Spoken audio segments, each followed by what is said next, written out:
Much love, and I'm Wayne Johnson with Doc and Queen Ministries. Going to come from Romans chapter 5.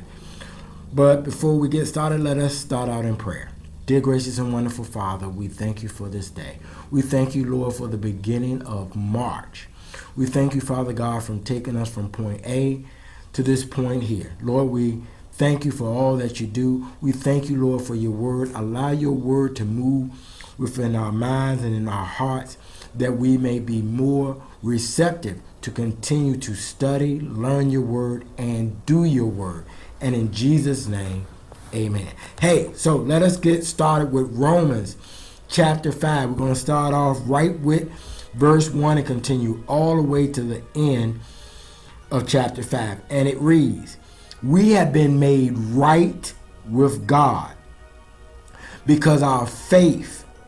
So we have peace with God through our Lord Jesus Christ." So I'm going to stop. I got some notes here. I'm going to stop right there with verse number 1. And we have to understand, we have to hope and know that we who are believers are removed from God's wrath on the day of judgment because of what Christ did on the cross.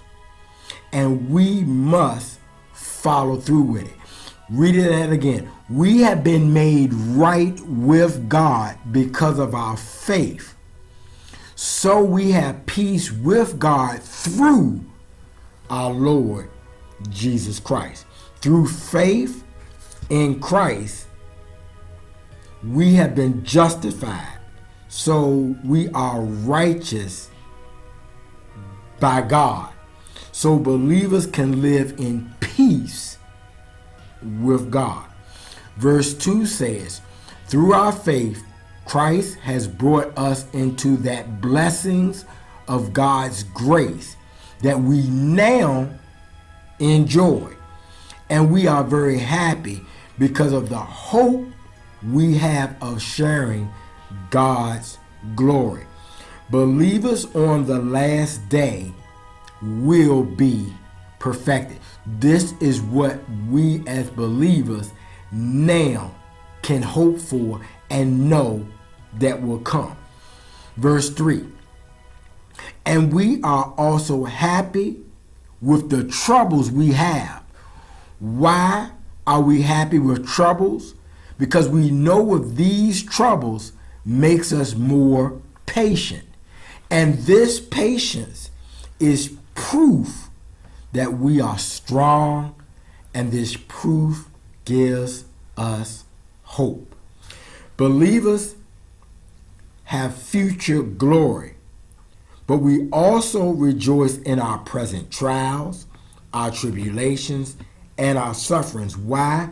Because it helps us to be more like Christ. That's why we are happy with our troubles, because of it brings us closer to Christ, knowing what Christ did for us, and it also gives us patience.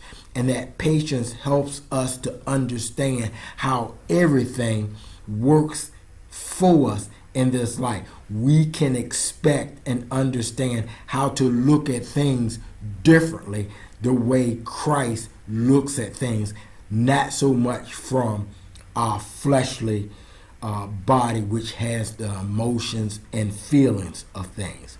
Verse 5, "And this hope will never disappoint us. We know this because God has poured out his love to fill our hearts through the Holy Spirit he gave us."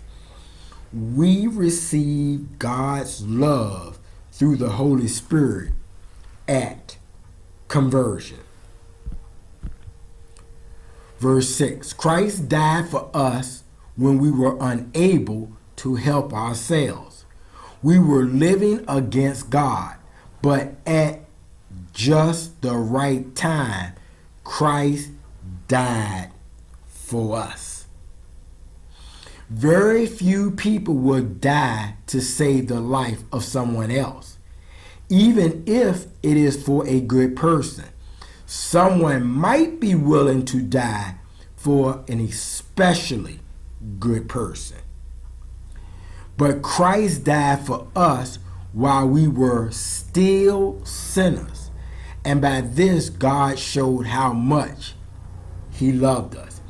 Christ did not die for the good, but for the sinners, the ones who were willfully rebelling against God.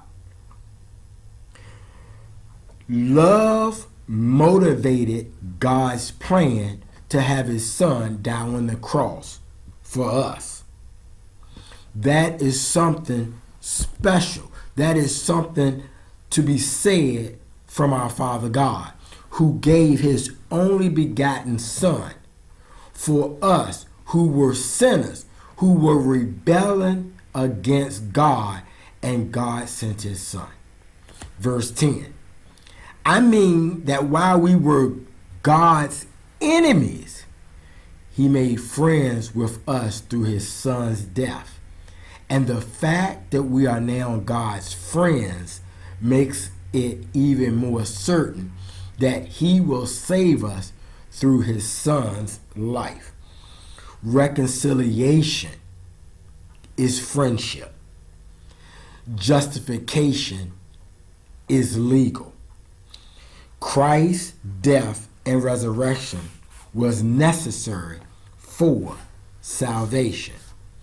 Trusting in Christ is what we, the believers, do. Adam brought sin and death, but Jesus reversed that.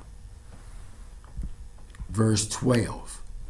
Sin came into the world because of what one man did, and with sin came death. So this is why all people must die, because all people have sinned. Sin was in the world before the law of Moses, but God does not consider people guilty of sin if there is no law. But from the time of Adam to the time of Moses, everyone had to die. Adam died because he sinned by not obeying God's command. But even those who did not sin that same way had to die. That one man, Adam, can be compared to Christ, the one who was coming in the future. But God's free gift is not like Adam's sin. Many people died because of the sin of that one man. But the grace that people received from God was much greater. Many received God's gift of life by the grace of this other man, Jesus Christ. So, Christ has conquered death because death is the last enemy. So, are you in Adam or Christ? We all are in Adam physically, but only those with the new birth are in Christ. Verse 16, after Adam sinned once, he was judged guilty. But the gift of God is different. His free gift came after many sins, and it makes people right with him. One man sinned, and so death ruled all people because of that one man.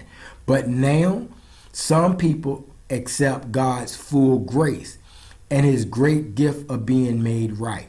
Surely, they will have true life and rule through the one man, Jesus Christ. So that one sin of Adam brought the punishment of death to all people. But in the same way, Christ did something so good that it makes all people right with God, and that brings them true life. One man disobeyed God. One man disobeyed God, and many became sinners. But in the same way, one man obeyed God, and many will be made right.